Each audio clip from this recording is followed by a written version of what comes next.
Happy holidays, everyone. I am excited to be here to share with you one of my favorite recipes for the holiday season. It's my Italian frittata, which is perfect for any holiday brunch or lunch, or I even love enjoying it for dinner. But I'm going to be preparing it and serving it on one of my favorite pieces from etúHOME, their Italian cutting board bowl. What I love about this piece is it is multifunctional. I have it sitting on my countertop, featuring all of the ingredients that I'm going to be using in this frittata. It has a scooped out portion where you can toss salads or prep any sort of meal. Then you can flip it over and use it as a cutting board. So I'm going to show you how I'm going to use this gorgeous piece in my kitchen to prep for the holidays. So let's go ahead and get started on my frittata. Okay, what I've done is I've thinly sliced a yellow onion, which I am going to saute in my oven-proof cast iron skillet. So the wonderful thing about this frittata is it all cooks either on the stove top in your cast iron skillet, and then it finishes off in the oven. So very easy, very yummy recipe. So what I've done is I thinly sliced my yellow onion. I'm also going to thinly slice two Yukon Gold potatoes, which I did not peel.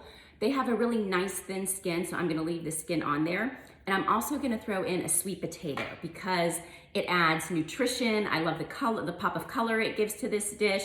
So what I do is I'm actually using my mandolin slicer, and I'm just gonna thinly slice all of my potatoes. Okay, so what I've done is I've sauteed my really thinly sliced onions in lots of olive oil in my cast iron skillet. And what I'm going to do next is add all of my really thinly sliced potatoes, both my Yukon Gold potatoes and my sweet potatoes, and I'm gonna toss it all around so that they continue to kind of have this layered effect, but you don't wanna break your potatoes up. So what this does is it creates a really delicious layered potato frittata. We're gonna add the eggs and some delicious fresh herbs after this is cooked a little bit, and then we're gonna top it off with all sorts of delicious items. So what I've done is I have cooked my potatoes very thinly sliced in olive oil with my onions, and you can see that it's still kind of a layered effect going on in my pan. And what I'm gonna do next is in my mixing bowl, I have 8 eggs, and I am going to chop some fresh oregano and some fresh basil on my chopping board. And then I'm gonna throw all of these fresh herbs in with my eggs and whisk it all together. And it's gonna be a wonderful, we're gonna throw all those in there, and we're gonna whisk it all together. And then I'm gonna pour this delicious mixture right over my potatoes and my onions in my pan. My frittata has been cooking on the stovetop, so I poured over my egg mixture with my fresh herbs, and now I'm gonna add all of my toppings. So this is the stage where my frittata goes in the oven. So what I've done is I thinly sliced some beautiful Campari tomatoes, and I'm just gonna spread these all over the top here of my frittata. And then what I'm going to do, I already seasoned it with a little bit of salt and pepper, so you just wanna add a little bit of salt and pepper. I also have some fresh prosciutto that I'm just tearing and also adding to the top of this.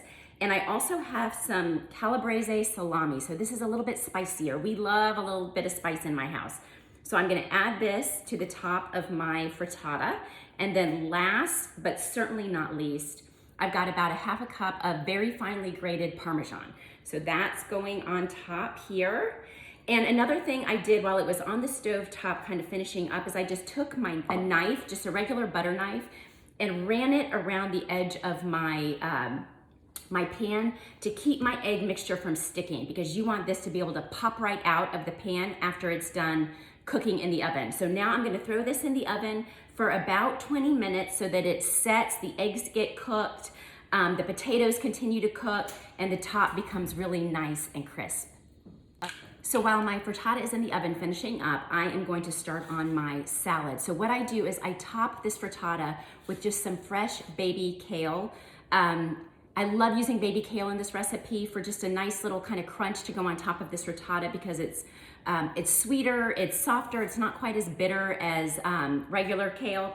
And I'm just gonna whip up a very quick, delicious vinaigrette, Italian vinaigrette. So what I do, the secret recipe, or the secret ingredient, is a blood orange. So I juiced a blood orange, and I have it in a little container. I have some olive oil, some sea salt, and a little bit of pepper. I'm gonna add my blood orange juice.